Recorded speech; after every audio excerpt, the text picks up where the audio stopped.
It is a long way, in every single last way, from the 2010 elections to what happened 2 nights ago in America. I mean, 2010 was an opportunity for Republicans to gleefully use every synonym in the book for victory. It was the Republican rout, a shellacking, a pummeling, a landslide, a relentless kicking of Democratic posterior regions. Yes, the Republicans gained in the U.S. Senate and took a whopping margin in the House of Representatives. But the biggest practical effect of the 2010 elections was in the states. Republicans taking control of state legislatures. Purplish states like Pennsylvania and Michigan and Wisconsin and Ohio and Florida and Iowa went deep red in their state houses and legislatures. And the result was nearly unilateral and very aggressive conservative lawmaking in those states on abortion rights, on union rights, on voting rights. Ultimately, the states were where Republicans took over governing in the most measurable way. But 2 years is a long time in politics. And 2 days now after this happened, it is becoming clear that Democrats bounced back in the places they got hurt so badly in 2010.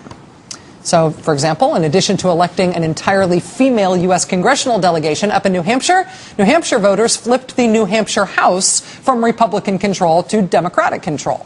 Same with the state House in Oregon. It had been Republican, it is now Democratic. And the presidential swing state of Colorado. Colorado didn't just back Barack Obama for president, they also gave Democrats control of the Colorado House. Remember how close the gay marriage vote was last year behind the scenes in the Republican-controlled New York Senate? It now looks that the Democrats are going to control the New York State Senate. It's not a done deal yet, but that's how it looks. In Maine, where Republicans took the legislature and the governorship in 2010, Maine voters returned both the state House and the state Senate to the Democrats. That's in addition to legalizing same-sex marriage. How psyched is Republican Governor Paul LePage that he was not on that ballot? Imagine what would have happened. Same reversal in both chambers in Minnesota, where voters also rejected a constitutional amendment banning same-sex marriage, and another that would have required voters to show ID in future elections.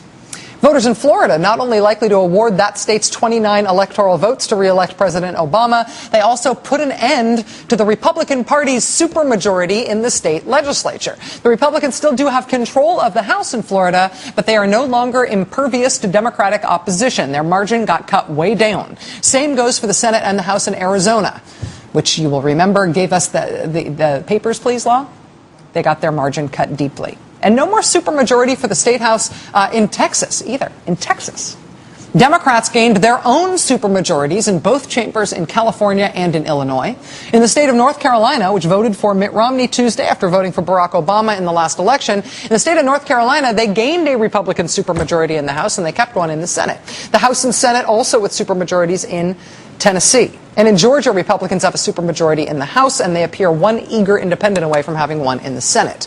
But with Mitt Romney winning 24 states on Tuesday, red states that he was largely expected to win, with the exception of maybe North Carolina for one hot minute, no one really expected President Obama's coattails to turn any part of the electorate in those places blue. Republican gains in the deep red South is kind of just like running up the score.